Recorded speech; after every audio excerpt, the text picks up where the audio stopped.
Coming at you from Los Angeles, this is Mobility Revolution, powered by HyreCar.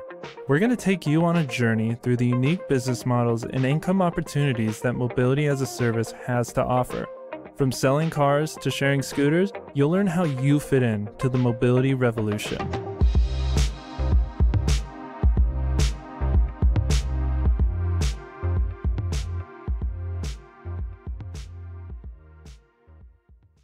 Hey everyone, and welcome back to another episode of Mobility Revolution. We're your hosts, Nate Ryan. And I'm Reese Moulton. And today we have a very special guest with us today, Anthony Rodio.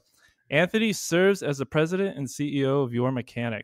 Prior to YourMechanic, Anthony served in executive positions at the Home Depot, Support.com, Sidestep, and StubHub, which, as we know, was acquired by eBay. He brings 3 decades of leading multiple high-growth companies in Silicon Valley and industry expertise on the seismic shift in mobility in the auto industry at large. Anthony, it's great to have you on with us today. Thanks for joining us, Anthony. My pleasure. Thanks for having me. I feel like you made me sound old, but other than that, I'm excited to be here. It comes with experience, right? Yep. I guess, exactly. So, Anthony, tell us a little bit about YourMechanic and how was it started? And so YourMechanic started because getting your car repaired is not a pleasant experience, is the best way for me to describe it. If you think about getting your car repaired today, it's a very opaque experience.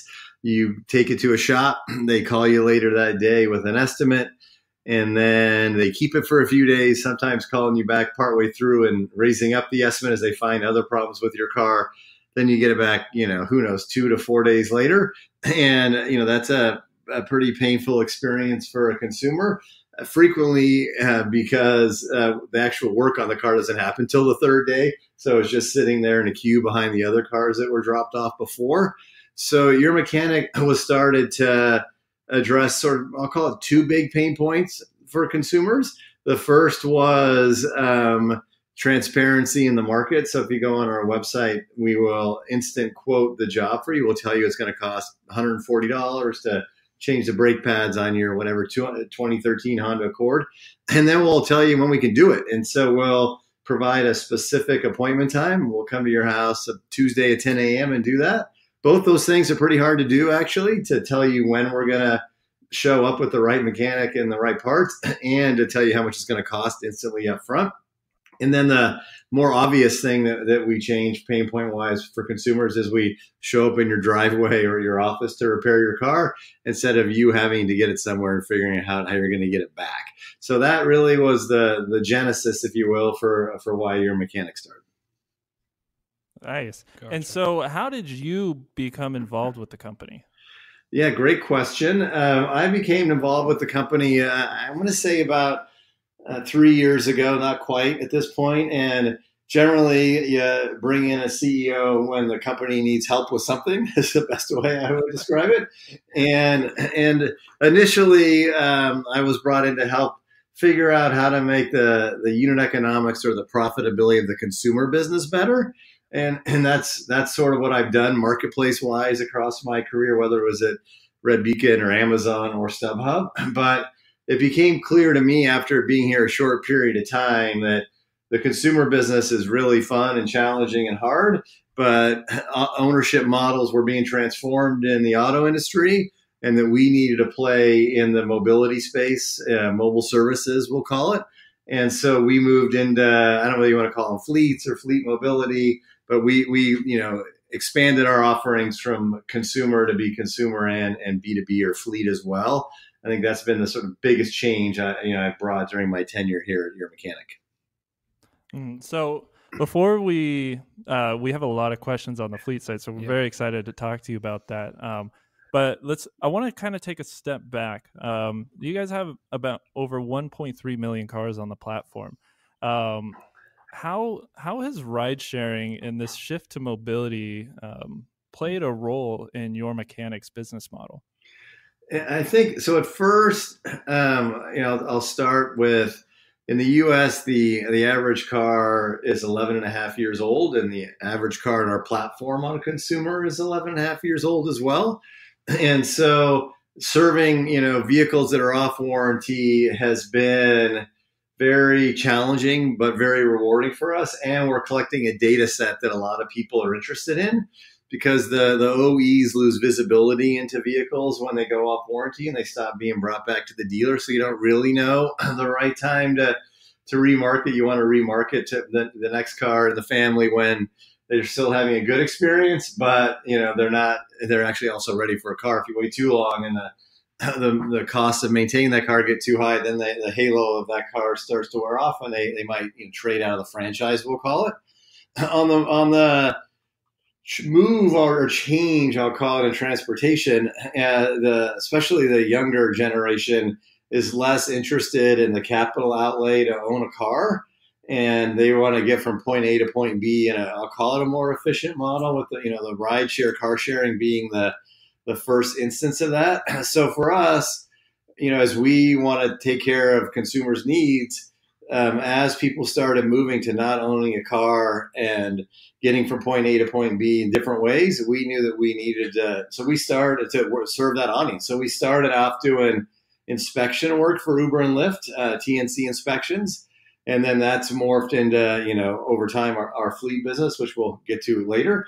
In addition to that, we also view that it's not just getting from point A to point B that sort of changed because of what happened in rideshare and car share, but it's just the way that people, and especially the younger generations, want to consume services too. So, Amazon started with the last mile, but people don't want to leave their house anymore. They want, their food to be delivered to them.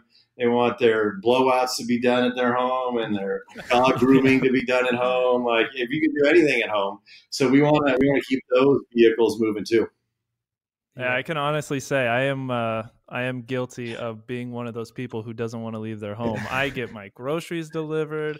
I get literally everything delivered to me. But so the 19-point inspection, or the vehicle inspections, is kind of an interesting thing, especially for us here at HyreCar, because we require all the vehicles that come onto our platform to have some sort of vehicle inspection. How does that process work with YourMechanic for getting either a single vehicle or a fleet of vehicles inspected? Yeah, it's a great question. Anytime that we deliver a service, even an oil change, we're going to do an inspection on the vehicle, and that's delivered through our proprietary mechanic app. All of our technicians use our app for service delivery.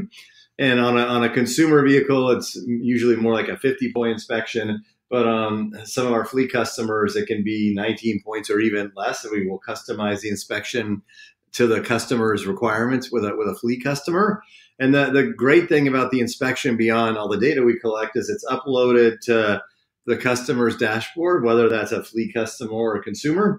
And then we collect all that data as well. So we know that, for example, 2/3 of our customers are going to need new tires in the next 6 months on the consumer platform.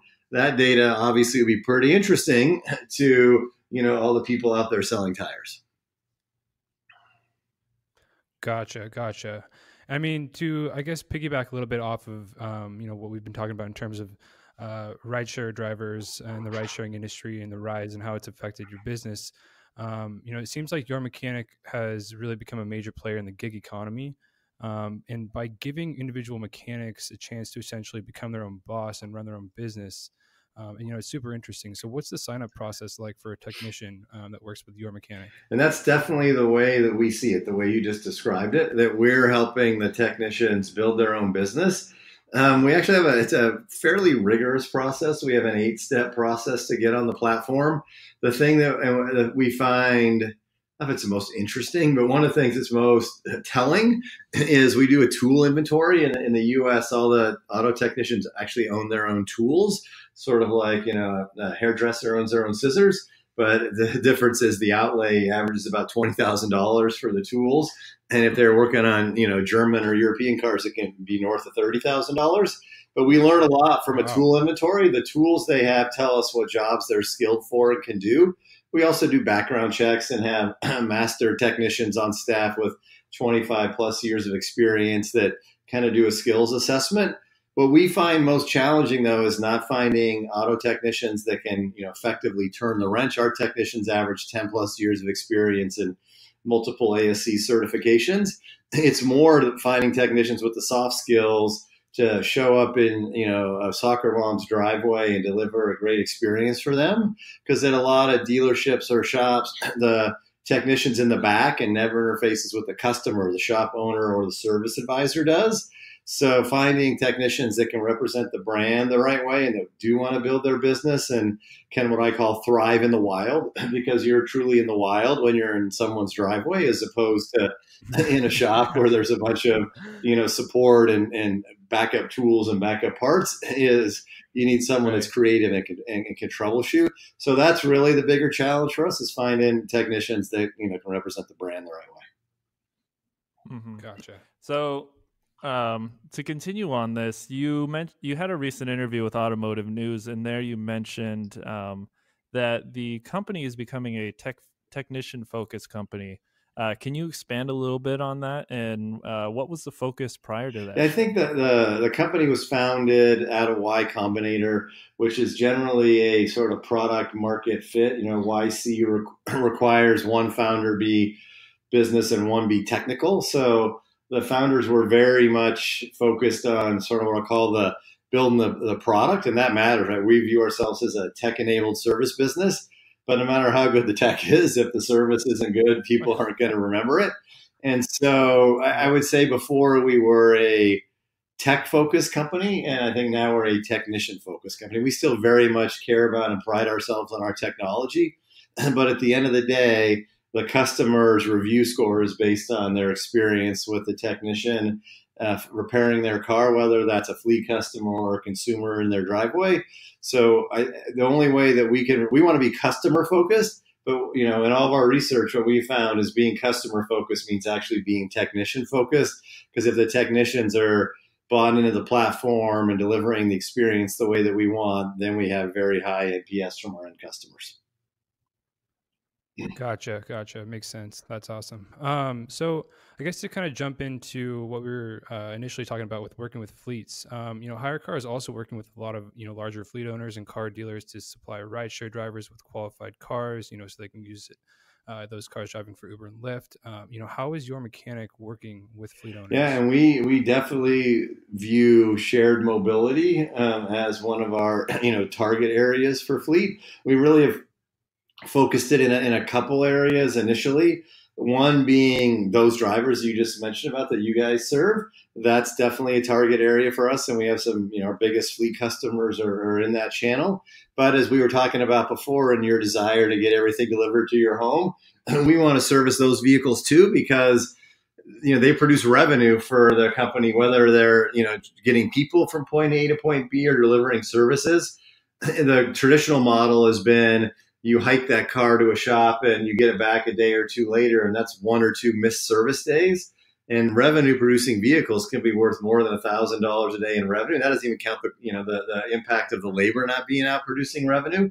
So we find that with a mobile solution, we can come to the fleet's location off hours. We call it anytime, anywhere for service, that we can not only deliver a better experience, but we can keep that asset on the road. And those days on the road, could mean up to $1,500 per day to some of those fleets. So the value prop is very compelling to service the vehicle at the hub when it comes back from its day of delivering your groceries to you, so that the next day it can be back out right in the morning doing the same thing, as opposed to trying to figure out how to get it to a shop and then hike it back the next day. Nice. So when you guys decided to make that change to fleet, you were primarily focused on essentially like the technician to consumer type business model. What percentage of your business right now is still focused on that consumer side, and how much of that is shifting into the fleet side? So last year, about 80% of our business was consumer, because fleet was relatively new. This year, shift more to being about, 2/3 consumer, 1/3 fleet, because fleet's growing so fast. But by next year, or, the latest the year after, so either 2020 or 2021, fleet will be bigger than consumer for us, even though consumer continues to grow. It's just that our fleet business is growing so rapidly in large part because the market really wants a solution like ours, and we're currently the only provider with a national footprint doing, mobile service where we'll come to your location. So it's more a matter for us of figuring out when we can say yes to customers than it is finding customers, because there's so much inbound demand for what we're doing right now. Mm-hmm. So to continue off of that, what is the ideal fleet, and how does YourMechanic really benefit that particular person or that particular Yeah, I mean, at some level, businesses like HyreCar are the sort of perfect fleet for us. What we really want are large fleet. At this point, we want larger fleets of vehicles, and ideally, it's much more efficient for us if our technicians can show up at a location, a hub, and to do lots of cars, at the same time, as opposed to going from like consumer where we go from house to house to do that. It's hard to really optimize the schedule for what the consumer wants and to keep the mechanic utilized in that kind of model. But in a model where we're going to a hub of a large fleet and we're, every day or multiple days a week doing 10, 20, 30 cars at one time, the technicians love it because they can, make a fair amount of money because we, charge per service. The customer loves it because they get those assets on the road faster. And of course, I love it because I see my revenue increase. So, right. So our ideal customer is that they own a lot of cars at a central hub. They have a space for us to do our work. There's enough space. We could even store parts, so we can buy parts, very cheaply, oil by the barrel instead of by the quart. All those things lead to happy fleet managers and happy auto technicians, and that makes a happy Anthony. Yeah. Have you noticed a better retention with your technicians by? Yes, but I'll say for sort of non-obvious reasons. What I mean by that is we've done a lot of work of understanding what makes our technicians happy, and shockingly, making money makes them happy. And so we know that our churn of our technicians is very low if they make, over $3,000 to $4,000 a month, and it's very high if they make less than $1,500 a month, which again seems pretty straightforward. Even if they're using us as like a side gig, it's hard for them to see the value in it. If they're giving me 10 hours a week of availability and I'm booking them 3 to 5, that's not, sort of game changing enough for them to quit their day job, so to speak. But if they give me a full schedule, they make a lot more money than they would make in a shop, and they have the freedom to set their own schedule and their own service availability. So because fleet generally is easier because they're not traveling and higher earning, it lifts the sort of average earnings of the technicians overall. And we rotate technicians between consumer platform and the fleet customers. And so lifting their earnings is key to their retention. So that's why fleet has been very helpful. The technician that made the most of my platform last year is down in Southern California. He just does consumer, but he works really hard at it. But at some of the fleet locations, they make very good money. And as I said, it lifts, kind of average earnings across the platform, which reduces churn. Mm-hmm. That makes sense. When you're dealing with a business where the model is kind of be your own boss, or we'll give you the tools to help marketing. Yep. The more you can help your customers make money, essentially, the more happy they're going to be, the better they're going to stay around. Yeah, the better everybody's going to do. So before we always like to move on to a topic that's kind of looming around the future of mobility and things like that. Before we get there, do you have any other things you want to add about your guys' fleet business? I think the other thing I would just add is that I believe that, and maybe I should say we instead of just me, but we believe that really service delivery for what we do, which was maintain and repair cars, is going to become driverless over time. And that is the future of taking care of cars. The cars will be able to remotely diagnose themselves, and then we will roll, we'll know what the parts needed are, and we'll roll the technician in a matter of hours to the vehicle where it's at. And, even OnStar provides some of the technology today to unlock the car and sometimes remotely start the car. all cars will get to that sort of stage. And so, in an autonomous world, the car could potentially drive itself to the hub to be repaired. But if a sensor is damaged, it can't drive itself, but it can still tell you what's wrong. And a lot of the tech in the space today is tied to the driver, not the vehicle. And fundamentally, that needs to change. And so the kind of traditional players in the space have customer records that are going to become obsolete, because the customer record's not the registered owner of the vehicle, it's the vehicle itself. So our view of the future of mobility and maintaining that is going to be very tech-centric, but we're still going to have a human turn the wrench sometimes, but we're going to have a very smart car with a very smart system where we can, get that repair done in a matter of hours at the location where it could be utilized again. And maintaining that, there's going to be more and more pressure, I'll call it, to keep the asset on the road as efficiently as possible. And that's going to mean building more and more tech that's open in a way inside the vehicle. And so, that's what we think the future of managing fleets is going to look like. You literally beat us to our next question. Yeah, you really did. I guess to kind of piggyback off of the question that you already answered, how far down the line do you think that that's actually going to become a reality for you? I guess everyone, but essentially, I think it's a great question, and I think it depends on where in the continuum that the scenario outline we're talking about, right? So some of the technology exists today. Telematics hasn't really taken hold in the consumer market because it doesn't really, the dongles, I'll call them, don't provide a ton of value, and there's not consistency in, the data. But for a fleet, like just even knowing the routes the drivers are taking and where the vehicle is, like there's value in telematics. And so they're installing the solutions kind of that they want in there. But we think over time, the vehicles themselves contain that, as whether it's in the can or somewhere else in the vehicle. And then it's a matter of, being able to access that. So I think different people are further, if you think, the way I think about it is, GM's pretty far along and with OnStar and being able to unlock and start cars. The European OEs are pretty far along with sensors in cars that tell you what's wrong with the car. It's a matter of when those things all kind of come together. So I think the time horizon from our perspective of a majority of what I outlined is in the next 5 years. Got it. Cool. So that pretty much wraps up everything that we have for you today. Is there anything else you want to add about YourMechanic? I don't. We have a lot of listeners here who are both, on the consumer side.